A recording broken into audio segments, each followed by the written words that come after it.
Magandang araw sa inyo lahat. Ako po Sir Jel Kent Abaw, Princess Thea Ariel at Cristel Guzman ng 6th National High School. Alam niyo ba na marami kami natutunan mula sa Magisarap Sustansya Kusina Eskwela? Ang dami po namin natutunan tungkol sa masarap at masustansyang pagkain. Tama ka dyan. Una nating natutunan ang kahalagahan ng balanseng pagkain. Dapat may gulay, protina at carbohydrates sa bawat pagkain para maging malusog at malakas ang ating katawan. at hindi lang basta luto. Mahalaga rin ang tamang paghahanda. Dapat malinis ang mga sangkap, maayos ang pagluluto, at huwag sobra sa alat o mantika. Nalaman din namin na kahit simpleng ulam, pwede maging masustansya kapag niluto ng may puso at tamang paraan. Halimbawa, pag nilagyan ng gulay o ginamitan ng malunggay, mas masustansya na. Tinuturo rin ng kusina eskwela na kahalagahan ang kalusugan ng pamilya. Ang bawat putahe ay paraan para may pakita ang pagmamahal sa kanila. Salamat sa Magisarap Sustansya Kusina Eskwela. Mas natutunan naming maging responsable sa kusina at piliin ang mga pagkain hindi lamang masarap, kundi masustansya pa.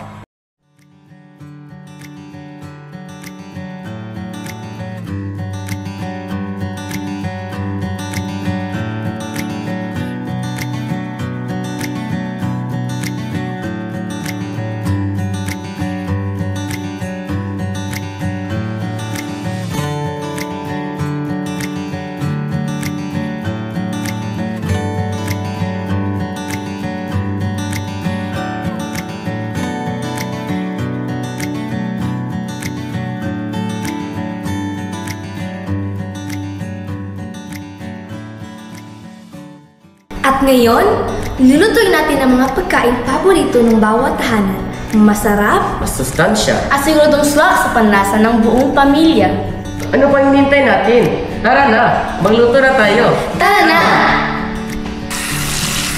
ang glutinous rice ay kakaiba at masustansyang recipe gawa sa kaning hinaluan ng glutinous flour o pati-pea flour na nagbibigay ng natural na asul na kulay at banayad na aroma. Bukod sa ganda ng itsura, ang glutinous flour ay may antioxidant na tumutulong sa pagpanatili ng malusog na balat at mabuting daloy ng dugo. Kapag hinalo sa kanin, nagiging malambot, masarap at masustansyang alternatibo ito sa karaniwang sinaing na kanin.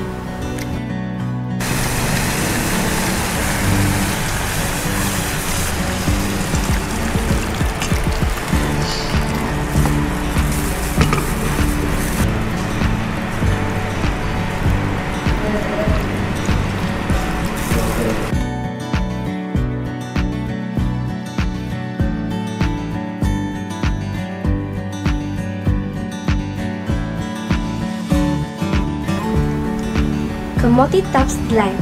Ang kamote tops with banana ay isang masarap at masustansyang dessert na pinagsasama ang malambot na saging at kamote tops na puno ng vitamina at minerals.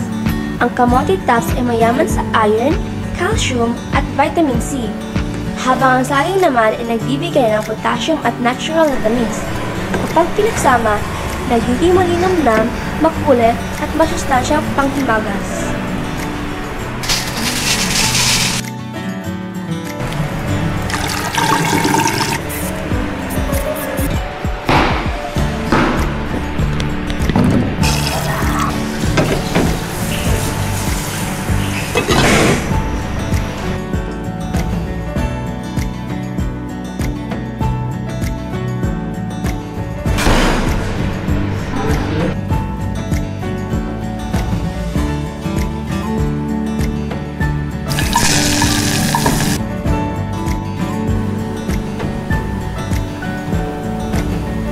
Carrot di moringa. Ang carrot soup at malunggay ay masarap at puno ng sustansya dahil pinasasama nito ang tamis at lambot ng carrot sa masustansyang dahon ng malunggay.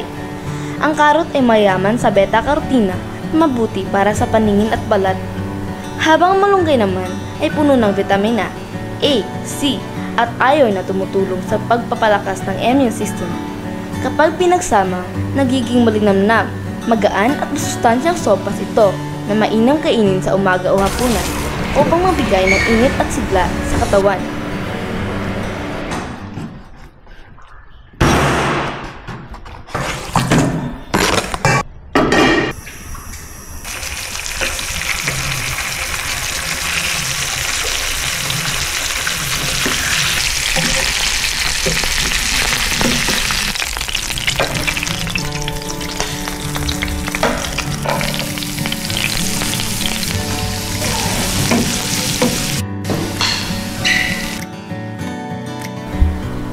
Ang chicken adobo na may Nestle cream ay isang malinamnam at masustansyang putaheng Pinoy na pinagsasama ang klasikong lasa ng adobo at creamy richness ng Nestle cream.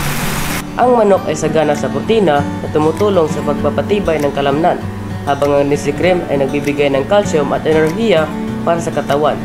Dahil dito, nagiging malambot, malasa at creamy ang bawat kagat. Isang ulam na hindi lang nakakabusog, kundi balanse rin sa sarap at sustansya. Cucumber salad na may kamatis ay masustansyang side dish na gawa sa sariwang pipino at hinog na kamatis. Ito ay isang simpleng healthy na salad na pampagana at pampalusog.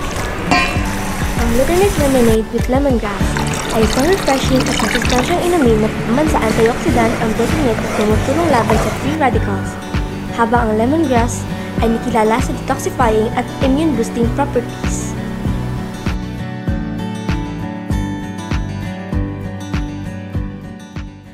At ito na po ang aming mga inihandang masarap at masustansyang pagkain. Sarap sustansya para sa buong pamilya.